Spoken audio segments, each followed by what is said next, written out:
Okay, so we've had a whole season of interviews. We've had my first 2 episodes, which were all kind of leading up to this, was about brand evolution and then the great disconnection. And now the evolution gap is what I want to talk about today. My name is Beverly Cornell, and I am the founder of Wickedly Branded. And I'm also the host here at the Marketing Magic and Messy Middle podcast. So the evolution gap is the distance between who you have become and how you are currently showing up in the world. So this definitely is an extension of the great disconnection. And I see this a lot in our particular customers, which are consultants, clients, coaches, and service providers, because they typically start as a one-person shop, a solopreneur who's a freelancer, and then they become experts after years and years of doing the work. And they become trusted advisors, and then they become leaders in their industry. And then they become legacy business owners. And eventually, so many of them end up building something bigger that it ripples outside and much bigger than themselves and their business. But again, their messaging, their positioning, their visuals aren't speaking to that evolution that's happening. So the visibility is not there, the pricing's not there, the offers are not there, and sometimes even their self-concept has not caught up. And this was so true for me. I just wanted the work to speak for itself. I did not want to step in front of my brand. I preached all day long to my clients. I asked them to step in front of their brand, but I did not want to do that. Because who was I? I was just Beverly Cornell. I just had some years of experience. I went to school, did my thing. Who was I? So my self-concept had not caught up to the wisdom that I had, that what I was teaching, the transformation I was offering to my clients. And that gap between all those not being caught up, the circle of not being caught up, creates symptoms. And those symptoms manifest in our day-to-day business and even our whole life. It shows up as hesitation, second guessing, overthinking, resistance to visibility, underpricing, over-delivering, feeling disconnected from your content, and feeling like your business looks more certain than you actually feel inside. So I just recently had a conversation with another branding and marketing agency owner, and she was afraid to bill the last bill. She was afraid to send the invoice, to end the project, and to get paid. And I said, the invoice is more a reflection of where you feel about yourself than ending the project with your client. So it shows up in all kinds of ways. And women are so hard on themselves when it comes to this. They just assume somehow that they don't know enough, or that somebody magically knows. There's like a magic little room somewhere where everybody in that room knows how to be successful, and we just haven't been invited to it yet. They think that they should have more clarity by now because they've been doing it for a while, several years, typically. And if they were just had a better system, or they were more disciplined about the work, or better manage their time, or more confident, or more strategic, they would not feel this tension or this friction of the evolution gap. But just like a lot of things I talk about, like the flying monkeys of distraction and the shoot suitcase, this friction is information for you. It is often the signal, the first signal, absolutely, that your external expression is still rooted in an earlier chapter of your business and your evolution. So your business may still be speaking in the voice of the woman who is still proving herself. Meanwhile, you've become a woman who is here to lead and discern and guide and build something. And you know it in your bones that you have something that matters and has great impact on people. So what causes this gap? What happens? How does it come? So growth, when you grow as a human and as a business owner, and you don't have time to reflect on the growth, that causes the gap. When you have success, but you never have recalibration of how to make it better, that causes the gap. Old messaging that keeps getting reused because it still works and you've got it memorized, so it's just rote memory. That is a symptom that causes it.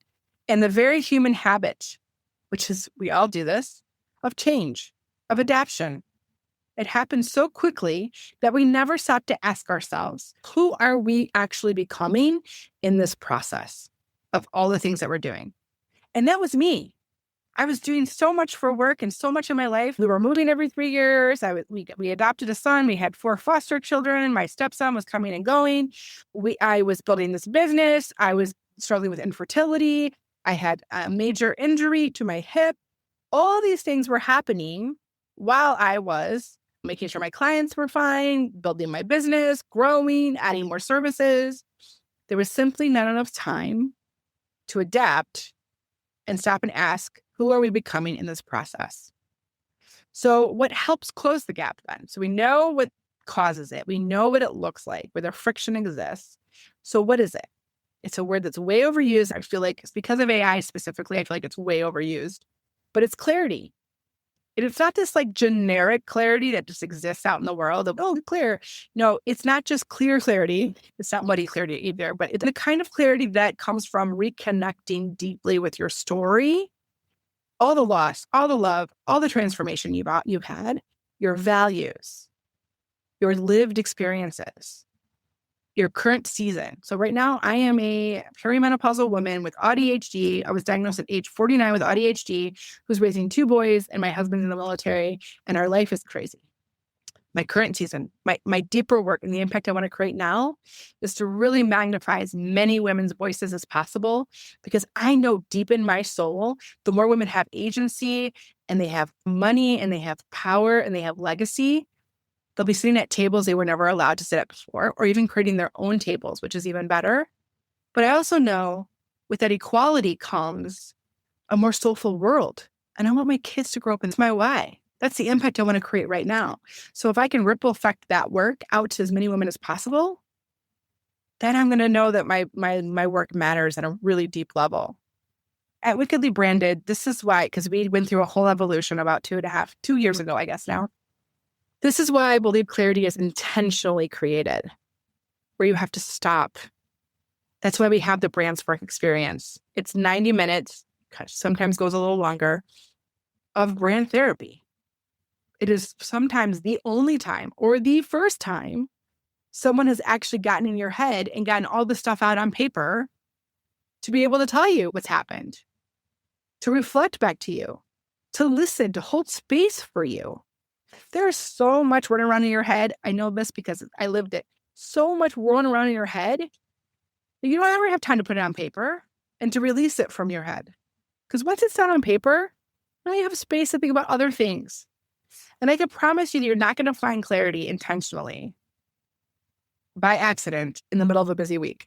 You might find a glimpse of it or a spark of it, but you need room to notice the patterns, to trace what I call the shimmering thread, to see what has changed, to name what matters now for you, and to recognize that there are things that just no longer fit and can be let go and grieved. So once you have clarity, what's lovely about it, it's amazing, is that when you have intentional clarity, you build confidence. You start to build confidence. So every single time, so it's not like performative confidence. So I'm confident, because that can be very seen through. It's not like this loud, obnoxious confidence of, hey, bye now. No.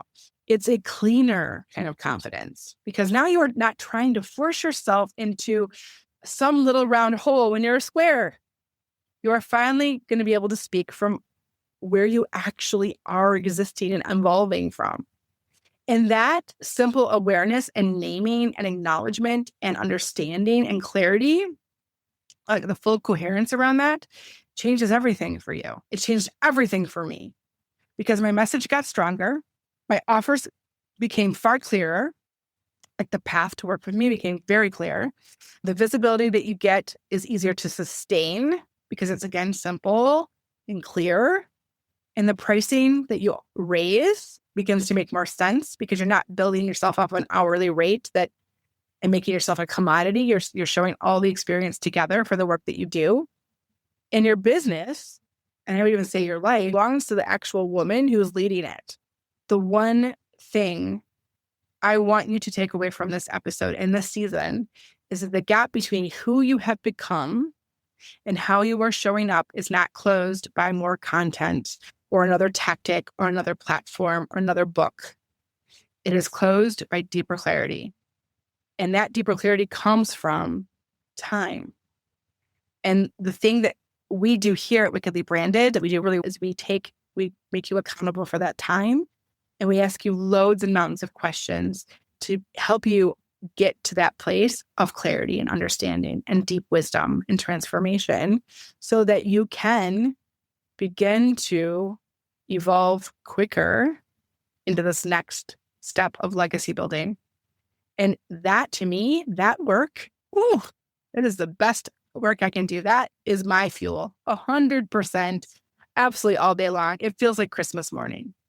Because when a woman founder has more clarity, intentional clarity, and builds more confidence by every single step she's taking, watch out, world. That is amazing. And that's where I feel like we all become more wickedly branded, is we're living in our truth, fully aligned to who we are, how we show up, who we serve, the transformation we offer, all those things. Thank you for being here for season 9. It's been a good season, full of lots of revelations, wonderful conversations with so many guests. And until next season, I want you to dare to be wickedly branded. Wow, what an incredible conversation we just had. I hope that this episode lit a little bit of a fire under you to finally bring your brand to life in a way that feels true to you.